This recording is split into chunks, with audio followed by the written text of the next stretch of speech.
요즘 여러분 재미있게 보는 연속극이 뭐 있나요? 다들 끝나가지고 다시 요즘 시작하는 연속극들이 많아가지고 아마도 새롭게 이렇게 보는 연속극들이 많지 않았을 거예요.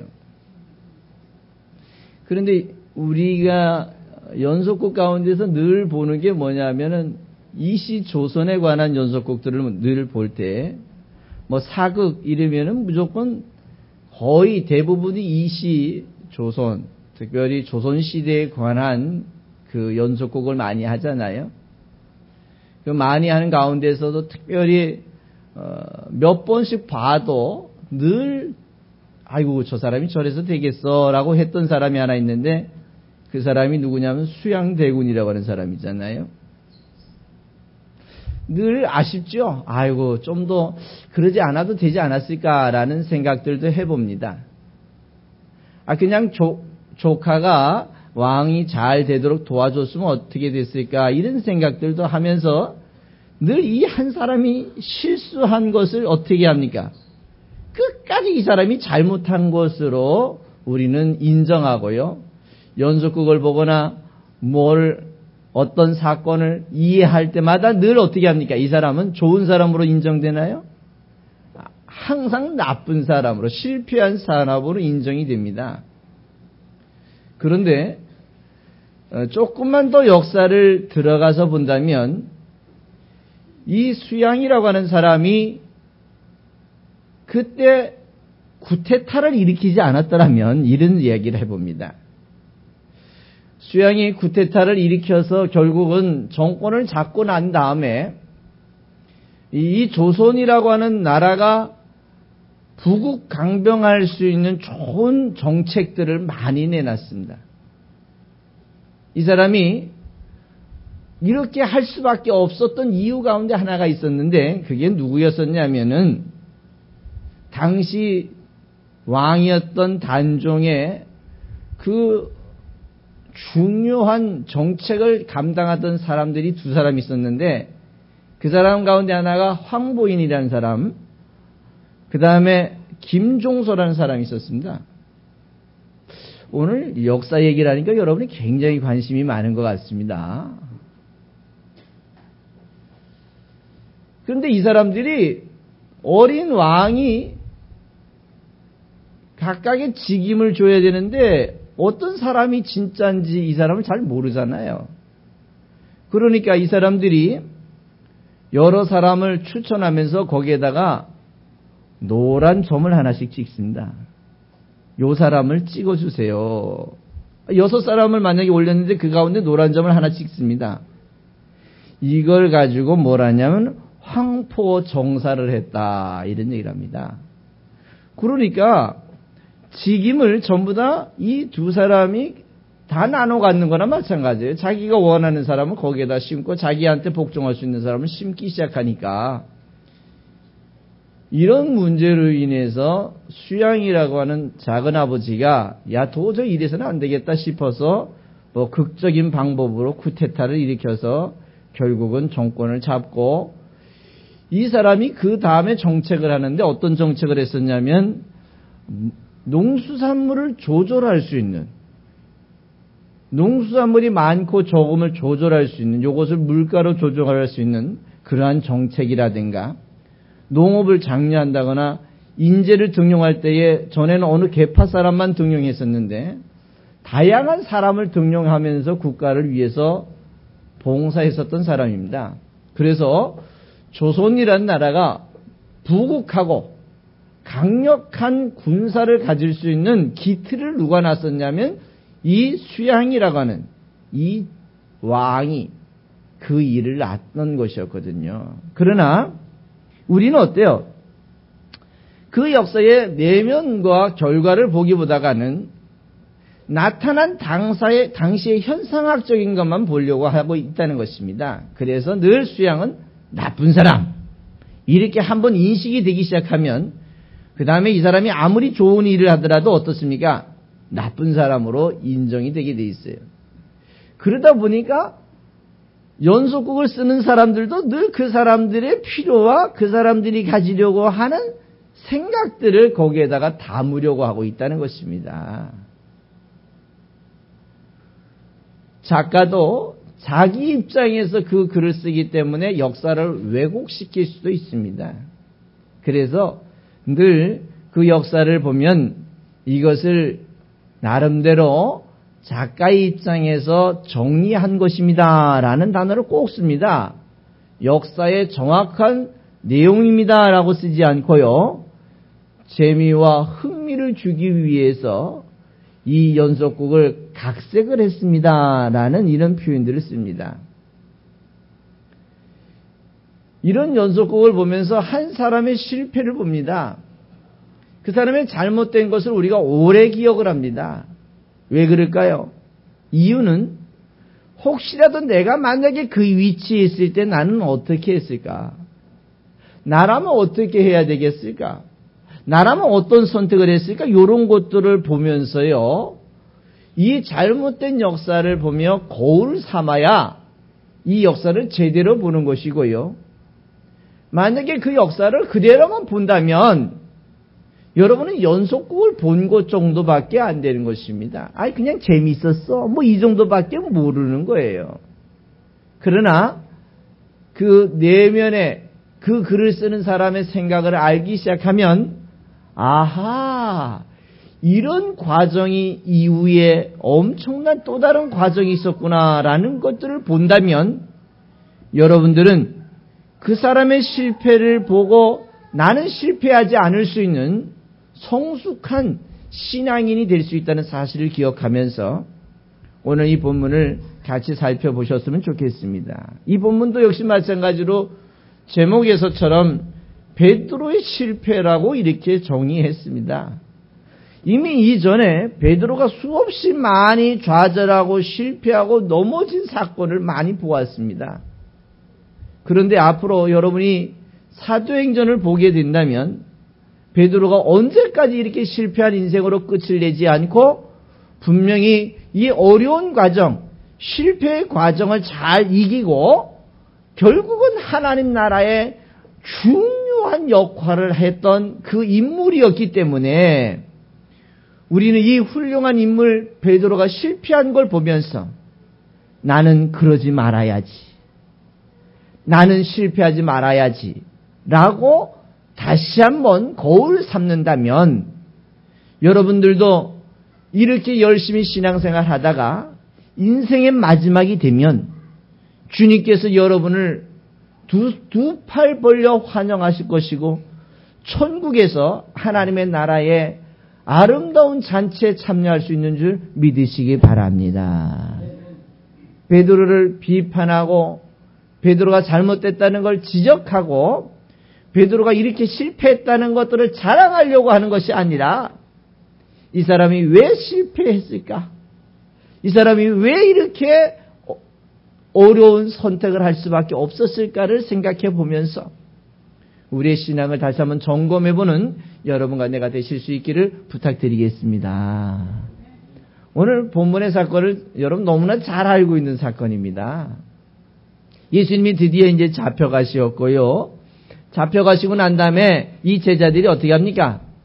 따라가는데 멀찌감히 따라간다고 이렇게 얘기합니다. 멀쩡히. 아주 예수님이 가시는 걸음에 멀리 떨어져 있다는 거예요. 그러고 난 다음에 예수가 드디어 재판을 받는 그 과정 속에서 어떤 사람들이 와가지고 이렇게 얘기합니다. 야, 베드로 넌 저 사람들과 같이 있었던 사람인데? 그럴 때 오늘 베드로가 뭐라고 얘기합니까? 절대 나는 그 사람과 같이 있지 않았다고 얘기합니다. 이것이 세 번의 사건이 나오는데 세 번째는 어떻게 얘기하냐면 아니 이 베드로가 갈릴리 사람인지 어떻게 압니까? 예루살렘 사람하고 갈릴리 사람하고 얼굴이 틀릴까요? 예를 들면 우리가 서양 사람하고 우리 동양 사람하고 얼굴이 좀 틀리죠. 그 정도로 틀려야 저 사람은 서양 사람. 여러분 생각해 보세요.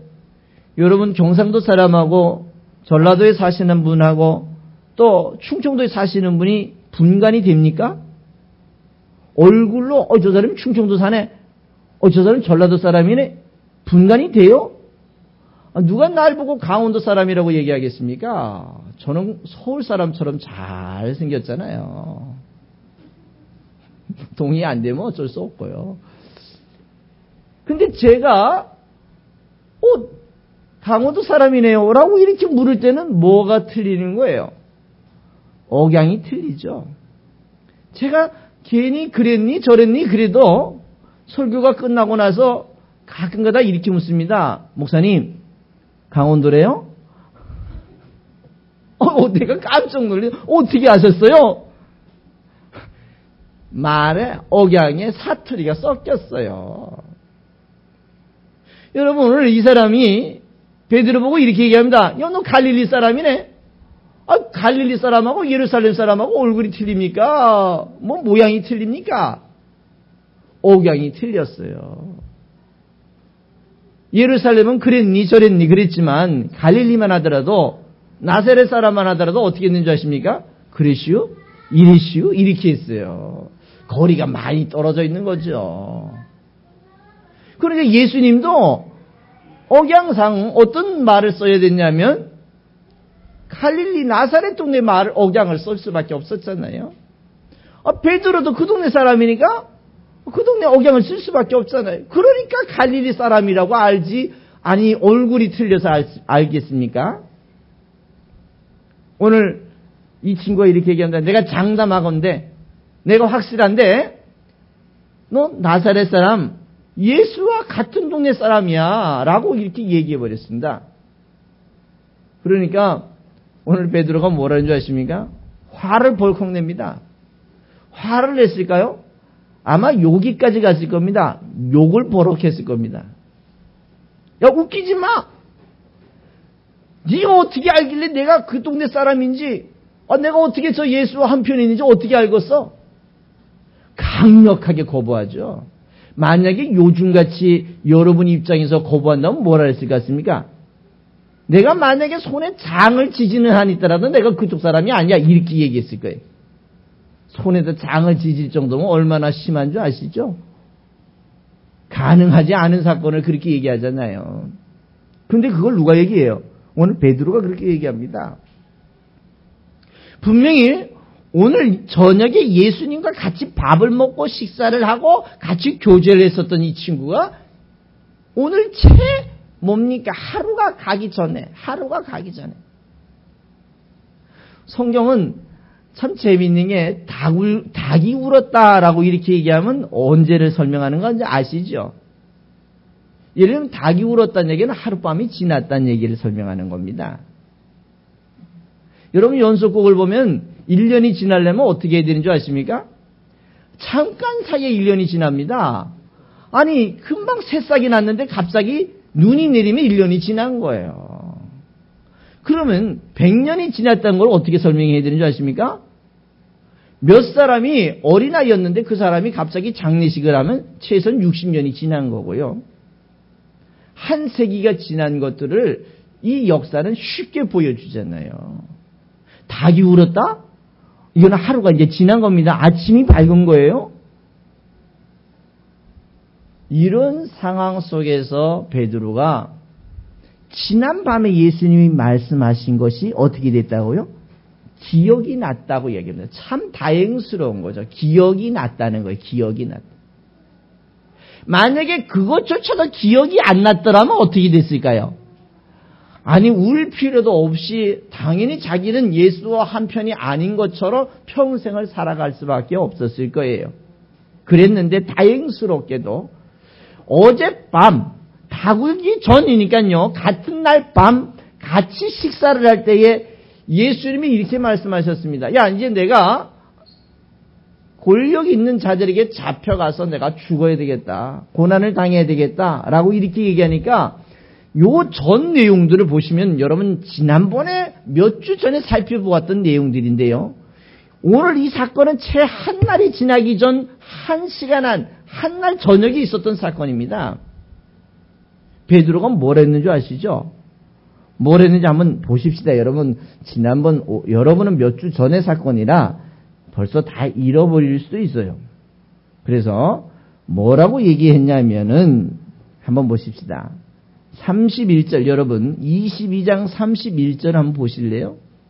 시몬아 시몬아 보라 사단이 밀가부르듯이 하려고 너희를 친구하였으나 그러나 내가 너를 위하여 내 믿음이 떨어지지 않기를 기도하였노니 너는 돌이킨 후에 내 형제를 어떻게 하겠다고요?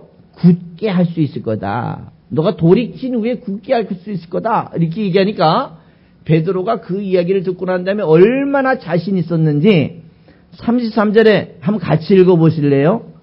저가 말하되 주여 내가 주와 함께 오게도 죽는데도 가기를 준비하였나이다. 이야 대단하죠? 내가 같이 감옥에도 가고 같이 죽는데도 가겠습니다. 그걸 위해서 내가 준비했습니다. 자신 있게 얘기합니다. 그런데 오늘 예수가 심판받았을 때에 오늘 재판받는데 이 베드로가 어디쯤 가 있어요? 정말 예수님이 심판받는 그 옆자리에 앉아서 변호를 하고 있습니까? 아니면은 오늘 심판받는 그 옆자리에서 멀찌감히 떨어져서 예수가 어떻게 되나? 어떻게 결과가 나타날까? 야 어떻게 될까? 이걸 보고 있습니까? 오늘 분명히 이 하룻밤이 지나기 전에 베드로가 이야기한 얘기는 주여 내가 당신이 감옥에 가도 죽는데도 내가 같이 가려고 준비되어 있습니다. 라고 이렇게 자신 있게 얘기합니다. 왜 그랬을까요? 예수가 안 죽을 것처럼 생각했거든요. 그러니까 예수님이 34절에 뭐라 그러셨냐면은 베드로야 내가 내게 말하는데 오늘 밤 닭 울기 전에 내가 3번 나를 모른다 부인하리라 이렇게 얘기합니다. 부인하리라. 분명히 요 말씀은 오늘 밤 안의 이야기의 오늘 밤 사건이에요. 요것이 다행스럽게 오늘 베드로가 본문 사건 여러분 읽었던 본문 사건을 보면은 61절에 뭐라고 얘기하냐면 주께서 돌이켜 베드로를 보시니 베드로가 주의 말씀 곧 오늘 닭 울기 전에 내가 3번 나를 부인하리라 하심이 뭐가 났다고요? 생각이 났다는 거예요. 생각이 났다는 거예요. 중요한 것입니다. 왜 사람들이 신앙에서 실패할까요? 왜 사람들이 하나님을 믿다가 하나님을 떠날까요? 왜 사람들이 교회를 다니다가 교회를 안 다닐까요? 이유는 하나였습니다. 하나님의 말씀이 기억이 나지 않았습니다. 하나님의 말씀이 기억이 안 나니까 뭐만 생각나는 줄 아십니까? 자기 생각이 하나님의 생각인 것처럼 자기가 생각했던 것들이 하나님이 말씀하신 것처럼 정의하고 자기가 기준을 삼고 자기 갈 길로 가버리고 마는 게 인생이라는 것입니다. 오늘 베드로가 요 말씀만 기억이 아니라 요 전의 말씀이 기억이 났더라면 얼마나 좋았을까. 요 전의 말씀이 어떤 말씀이 있었냐면 조금만 더 앞으로 나가 본다면 누가복음 9장에 보면 누가복음 9장 22절의 말씀을 한번 보실까요? 한번 봅시다. 여러분 같이 공부하는 거니까요. 여러분이 이 누가복음을 우리가 오늘 109번째 강의하지만 이 누가복음 9장은 벌써 1년 전에 강의를 했기 때문에 여러분은 이 누가복음 22장 3장을 공부하면서 최소한 누가복음 1장부터 22장까지 읽어가지고 와야 공부가 되는데 안타깝게도 예습은 별로 안 하고 복습은 더 안 하는 게 우리 교우들이라 이걸 좀 기억을 시켜드려야 될 것 같아요. 근데 그 가운데 한 10분 정도는 예습을 해가지고 오더라고요. 어떤 분들은 복습까지 해가지고 오더라고요. 저는 그런 분들을 굉장히 존경합니다. 최소한 설교를 들을 자세가 돼 있는 분들이다. 저는 이렇게 얘기할 수 있습니다. 이 귀한 시간 정말 소중한 시간을 내가지고 이곳까지 오시는데 최소한 예습과 복습을 해가지고 올 수 있다면 얼마나 더 큰 은혜가 될까요? 아마 이렇게 얘기했는데도 다음 주에 예습을 안 해오시면 그것도 심각한 문제가 될 것 같습니다. 그러나 우리가 1년 전에 거니까 다 잊어먹었다고 생각하고 다시 한번 가봅시다. 누가복음 9장 22절에 예수님이 말씀하신 게 있는데요. 그거 한번 같이 읽어볼까요? 같이 시작. 가라사대 인자가 많은 고난을 받고 장로들과 대제사장들과 서기관들에게 버림받아 죽임을 당하고 3일에 살아나야 하리라 하시고, 만약에 고난을 당할 것까지만 이야기했더라면 아마 이 제자들은 도망을 갔을 겁니다. 왜냐하면 이 제자들의 생각은 예수님의 쫓아가는 목적이 틀리다는 거예요. 예수는 영원한 생명, 부활이라고 하는 엄청난 하나님의 선물을 주고 싶은데 이 제자들은 예수를 쫓아오면서 뭐를 얻기 원합니까? 예수를 통해서 뭘 갖고 싶어 합니까? 예수를 믿는데, 교회를 나오는데 뭘 얻고 싶어 하십니까? 오늘 이 제자들이 교회를 나오고 예수를 쫓아가는 목적은 예수가 왕이 되면 한 자리 하고 싶고 뭔가 명예와 부귀와 영화를 얻고 싶은 게 이 제자들인데, 만약에 이 예수가 야 내가 그냥 죽은 것으로 끝을 낼 거야, 감옥에 갈 거야, 매를 맞을 거야, 이렇게만 얘기했더라면 이 제자들 가운데는 꿈이 없습니다. 기대치가 없어요. 그러니까 어떻게 합니까? 다 제 갈 길로 갈 수밖에 없었어요. 그런 제자들에게 예수님은 또다시 한번 그 뒤에다 첨삭을 하기를 뭐라고 얘기하십니까? 야, 3일 만에 부활할 거라고 이렇게 얘기합니다. 3일 만에 부활할 거다. 이런 사건이 베드로가 오늘 밤 너 다 굴기 전에 나를 3번 부인할 거야, 요렇게만 말씀하신 게 아니고 예수가 고난을 당하실 것을 이 누가복음 안에서만 찾아봐도요 굉장히 많은 부분에서 찾아볼 수 있습니다. 오늘 본문 여러분 22절을 보셨지만 누가복음 9장 44절이라든가 또 누가복음 12장 50절, 오늘 누가복음 22장 37절, 나중 24장 7절, 이 예수님이 고난 당하고 예수가 이 고난으로 끝을 내지 아니하고 부활할 것까지 설명한 내용들이 수없이 많습니다. 그런데 베드로는 어디까지만 기억했다고요? 겨우 오늘 밤 얘기한 것만 기억이 난 거예요. 오늘 밤 얘기한 것만. 그러니까 예수님 내가 실수했네요. 그래서 밖에 나가서 어떻게 됐다고요? 대성통곡했다. 왜 통곡했을까요? 야, 어떻게 예수가 말씀하신 게 이렇게 잘 맞았지? 아마 자기가 예수를 부인한 것에 대한, 정말 무지한 것에 대한, 예수를 몰라도 어떻게 이렇게 모를까, 이런 실패의 모습에 베드로는 통곡을 했을 거예요. 통곡을 했을 거예요. 통곡을 하고 돌이켜서 정말 바르게 믿을 수 있었다면 얼마나 좋았을까요? 이 통곡 사건 이후에 베드로의 실패는 언제까지 실패가 됐냐면, 예수가 부활하시고 난 다음에 제자들을 찾아가시고 그 도망가서 갈릴리 가서 고기 잡으러 갈 때까지 누구는 실패자의 모습이냐면 베드로는 실패자의 모습입니다. 아니, 부활해가지고 예수님이 찾아갔으면 어떻게 될 것 같아요? 또 기억이 나야 될 거 아니야. 예수가 십자가 돌아가셨을 때도 최소한 예수의 말씀이 기억이 나야 됩니다. 뭐라고 말씀하셨어요? 야, 내가 죽은 후에 3일 만에 다시 부활할게. 그리고 너희보다 먼저 갈릴리로 가 있을게. 그러면 이 제자들이 밤새 어디로 가 있어야 돼요? 갈릴리로 쫓아가야 되는 거 아닙니까? 예수의 말씀을 듣던 그 여인들도 지금 예수의 무덤가에 가야 됩니까? 그렇지 않으면 이 여인들이 지금 예수의 말씀이 기억이 났더라면 갈릴리로 지금 밤새 그쪽으로 가야 되는 거예요. 밤새 가야 되는 거예요. 밤새. 왜? 예수님이 말씀하시 갈릴리로 가 있겠다고 말씀하셨으니까. 그런데 그 여인들도 어디로 갔습니까? 향유와 향품과 유향을 들고 무덤가로 가요? 이게 사람입니다, 이게. 예수가 부활해가지고 찾아갔는데도 불구하고 제자들에게 어떻게 합니까? 문을 꽁꽁 걸어 잠그고 있어요? 이게 사람입니다. 열심히 보여줬더니, 고기 잡으러 갈 때 자기 혼자만 가지. 어떻게 합니까? 나 고기 잡으러 갈게. 라고 이렇게 얘기하니까. 다른 제자들도 우르르 고기 잡으러 갑니까?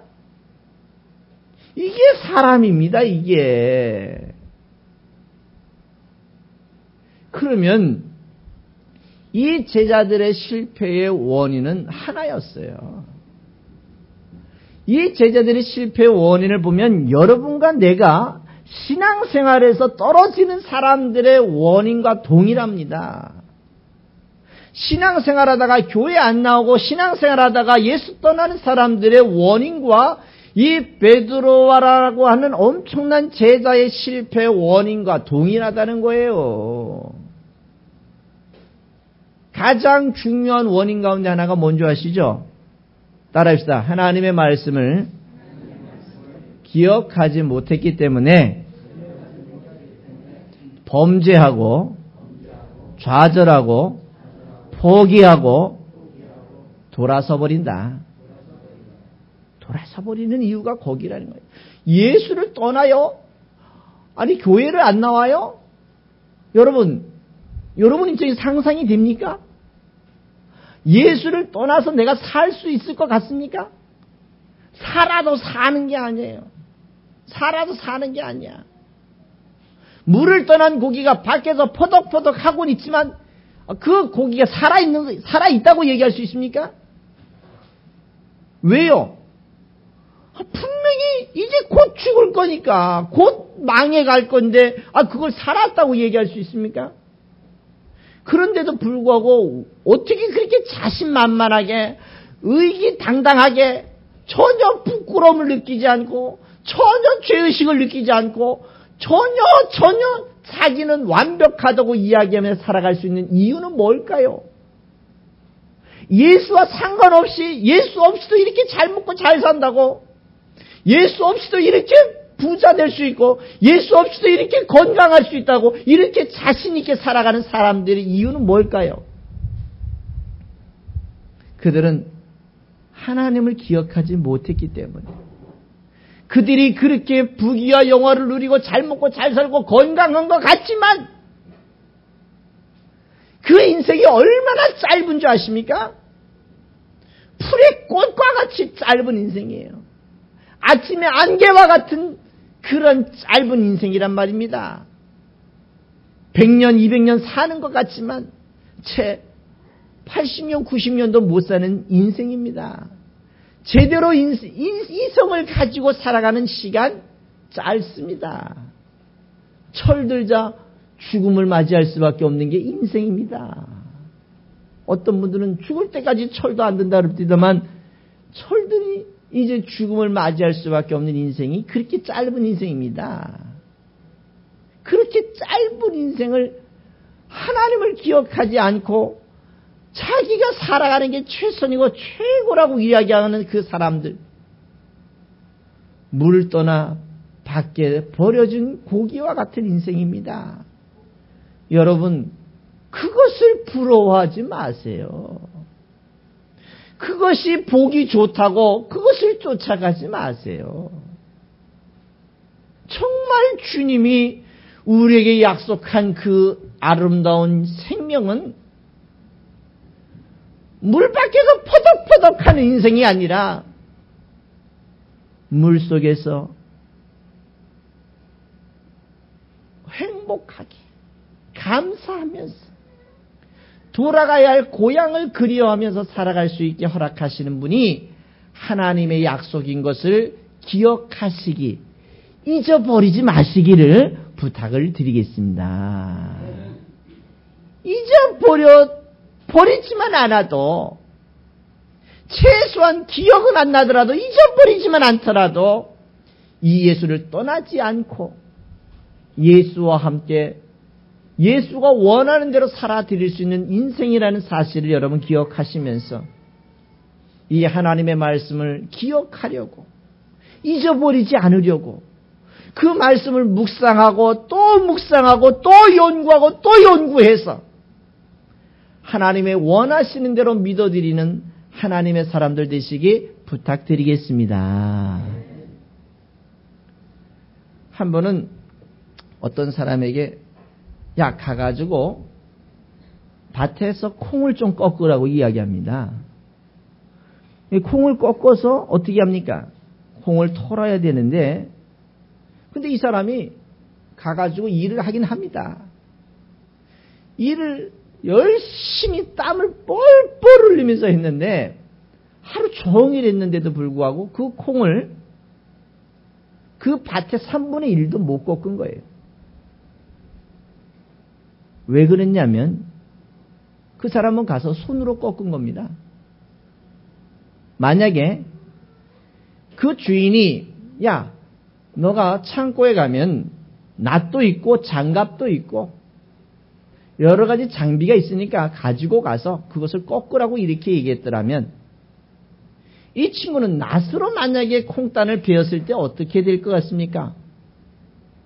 3분의 1을 손으로 꺾는 것보다 아마 하루에 다 그 3분의 3 전체의 일을 다 할 수 있을 겁니다. 얼마나 효율적입니까? 똑같은 일을 하면서도 좀 더 주인의 마음에 합하게 일을 하는 게 이게 당연한 일 아닙니까? 그 사람도 일을 했습니다. 땀을 뻘뻘 흘리며 고생을 했어요. 근데 콩은 3분의 1밖에 못 꺾어왔습니다. 아마 이 사람은 내일 모레 3일 가가지고 일을 해야 될 것을 고생하고 있는 거예요.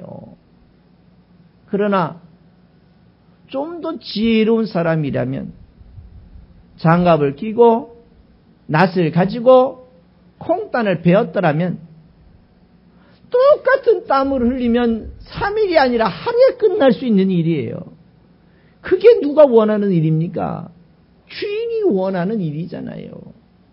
인건비 3일치 주고 일을 하기를 원하십니까? 아니면 하루치 주고 그 다음에 그 일을 다 마무리하기를 원합니까?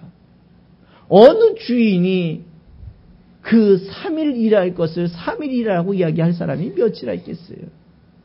이틀에 끝내줬으면 좋겠어? 아니면 좀 더 하루에 끝냈으면 어떨까?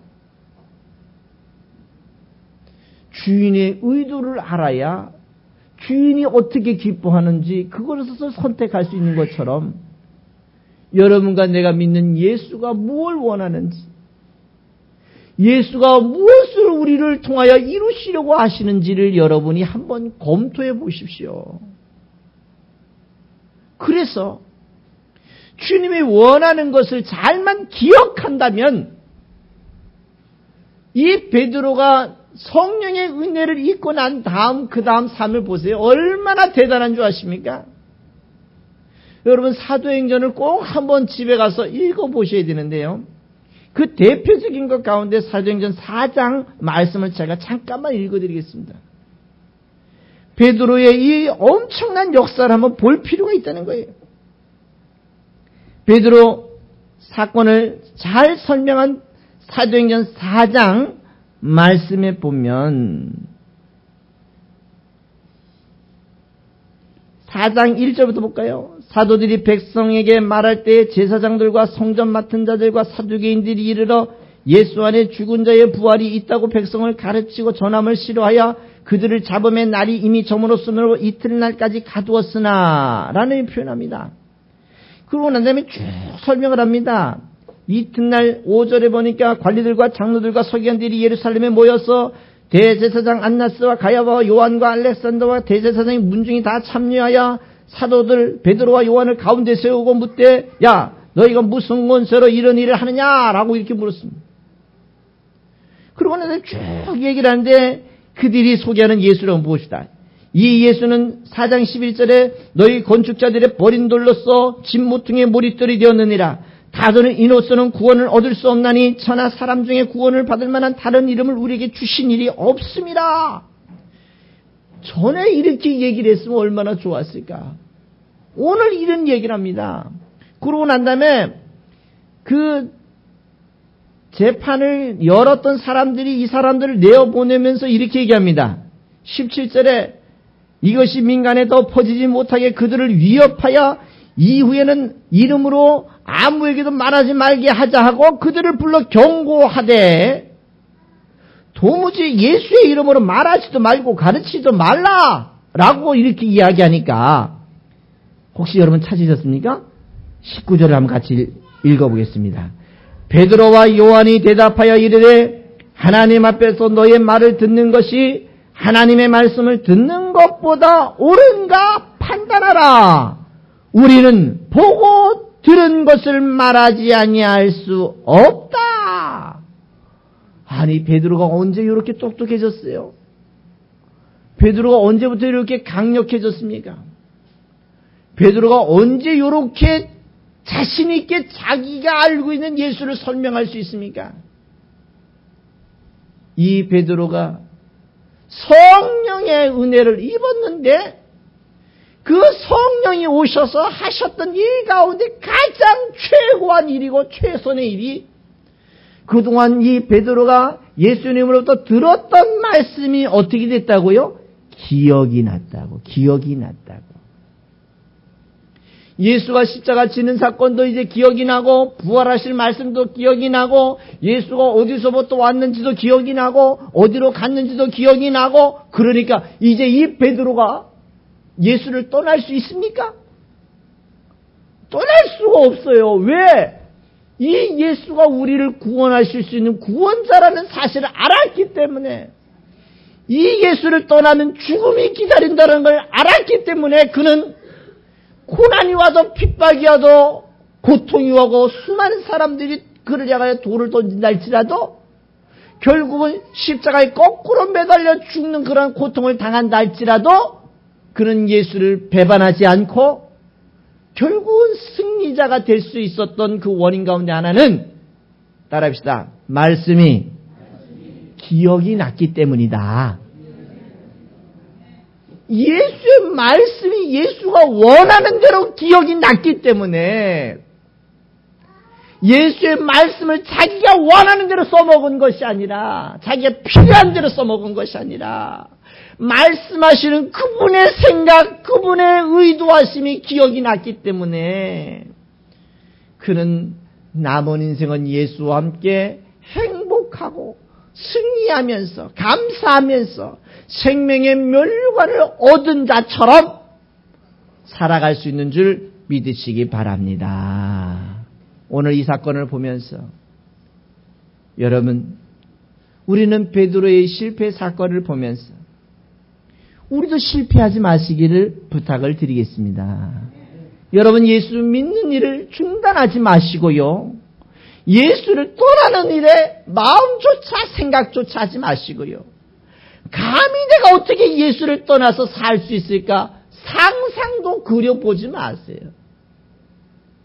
상상을 해본다는 것은 아직도 예수를 모르는 것이고 예수를 기억하지 못하는 것이고 교회 갈까 말까 아직도 갈등한다면 언제까지 갈등하고 언제까지 고민하고 언제까지 하나님의 말씀을 기억하지 못하는 인생이 되고 말 것입니까? 이제부터는 사나 죽으나